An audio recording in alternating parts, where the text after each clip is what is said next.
So we have reached the row where we're going to do the bind off. Now, I already knitted all throughout here, and honestly, my pattern says bind off a 43, but I'm a 44, but I'm going to bind off a 43 because my kid has very short hands. This kid pattern fits like a 4 to 6 year old.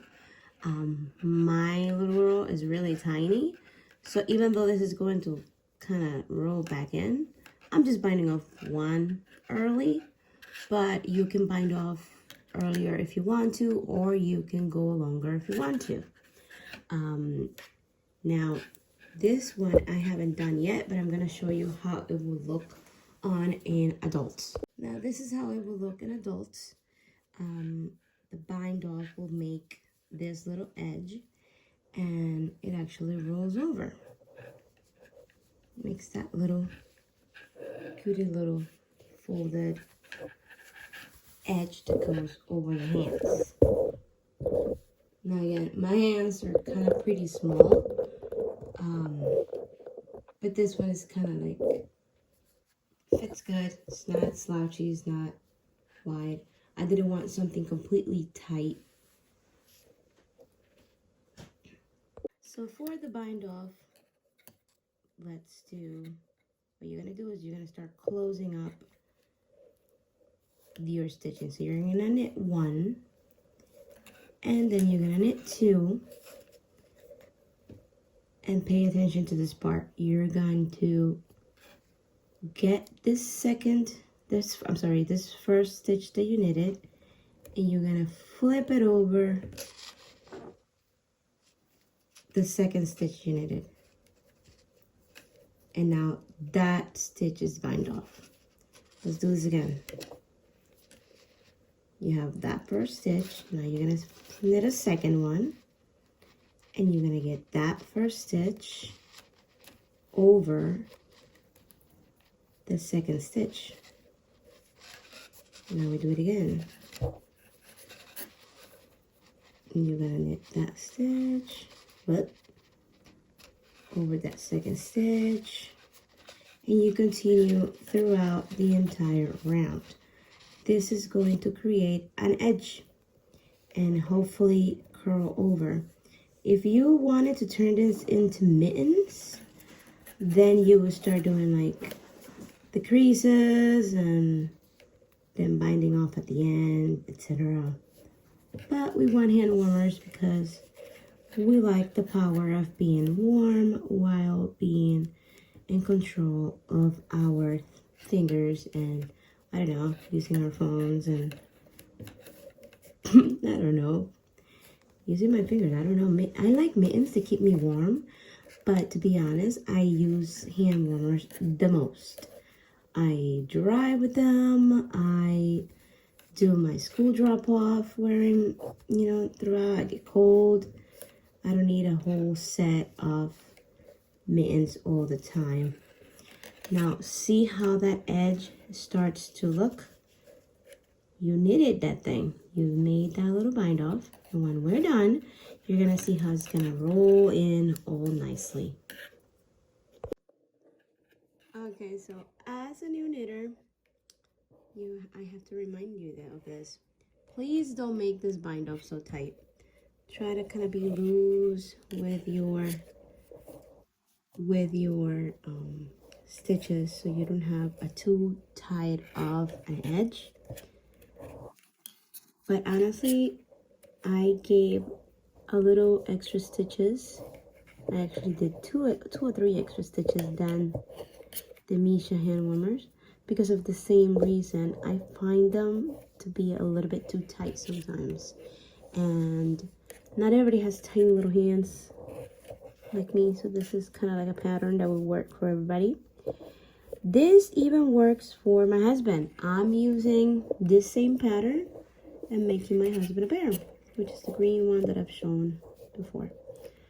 So we're going to bind off this whole thing. I'll show you when I'm done what it's gonna look like. Alright, so we reached the end of the road. Well, kind of, sort of. I'm gonna cut little edge like this. And that edge, the little tail, I'm gonna let through that last.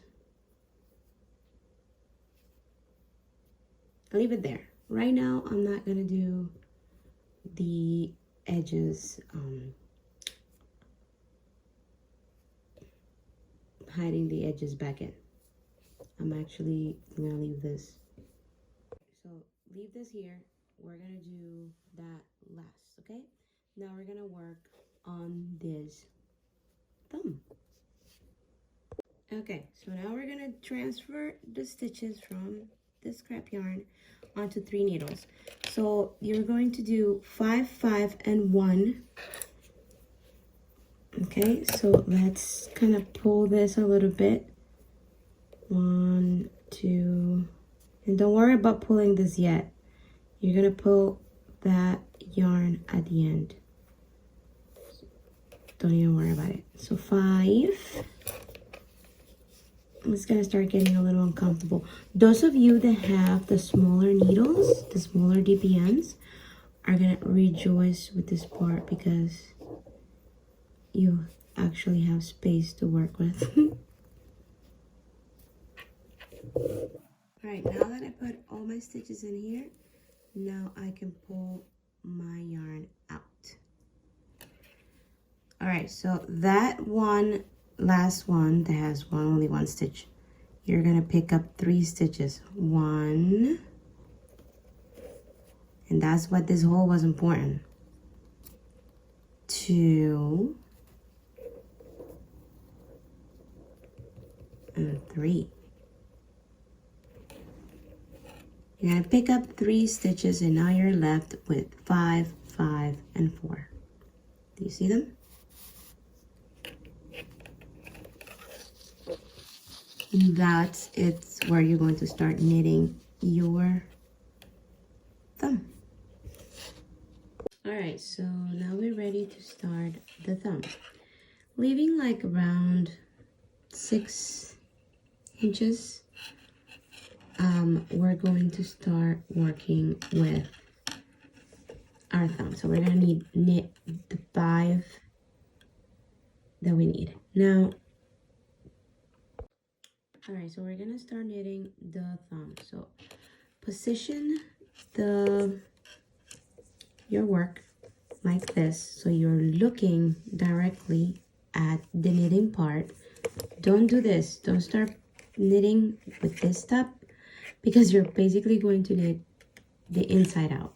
So no, put it like this, so you are actually physically seeing the knit, that beautiful little knitted ridges, like not ridges but rows, and you're going to stick your needle through and start knitting your 5 rows. Whoops, your 5 rows. Now this part I actually had to redo a whole bunch of times because I was not paying attention when I was knitting, and I totally messed up the thumb and had to undo the entire thing. That's why it looks a little weird. But anyway, we're going to start knitting the thumb. This is row 1. Make sure you're keeping notes of what rows you're doing, as I think you can see. Start doing your rows.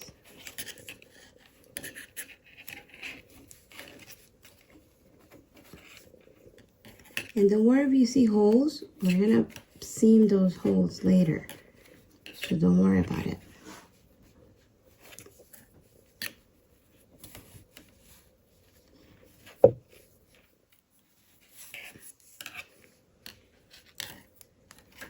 You're gonna, whatever your little edge is, I mean your tail, that's gonna be the beginning of your next row. okay?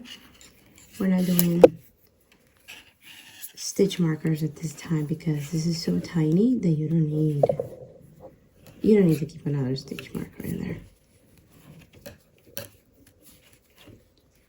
So we're gonna row.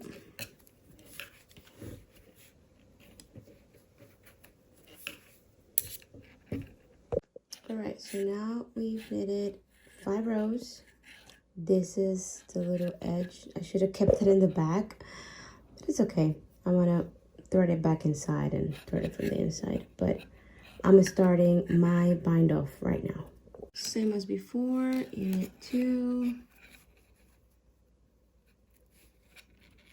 pass the other stitch over the first one, knit another one, pass over, knit another one, pass over, and you're gonna repeat this to the end.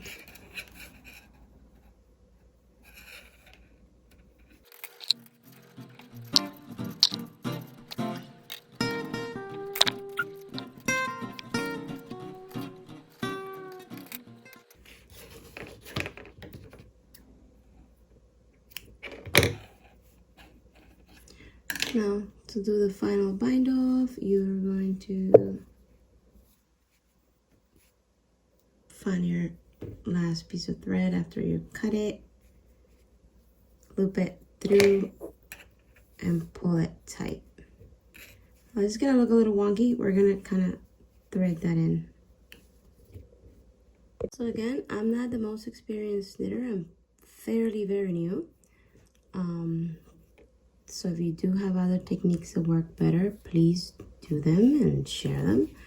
But what I'm going to do right now is thread the edges of this, the little tails.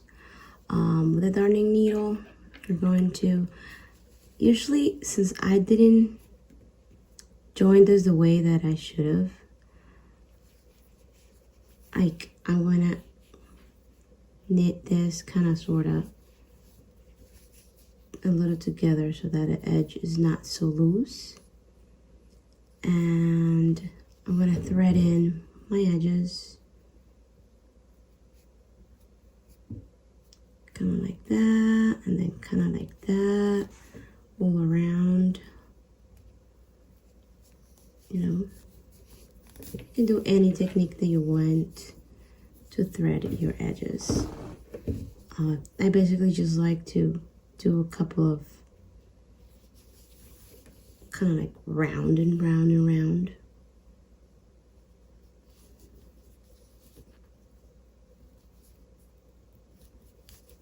There.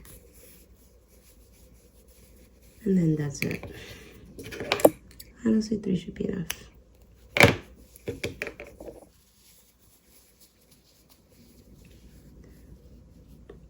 And I'm gonna now finish the edges for everything else. There you have it. I used the last thread to kind of close the hole that at the beginning, and you just seam it up basically. But this is a child's one, and this is the mama one. See, right? I follow the same instructions to do the other ones.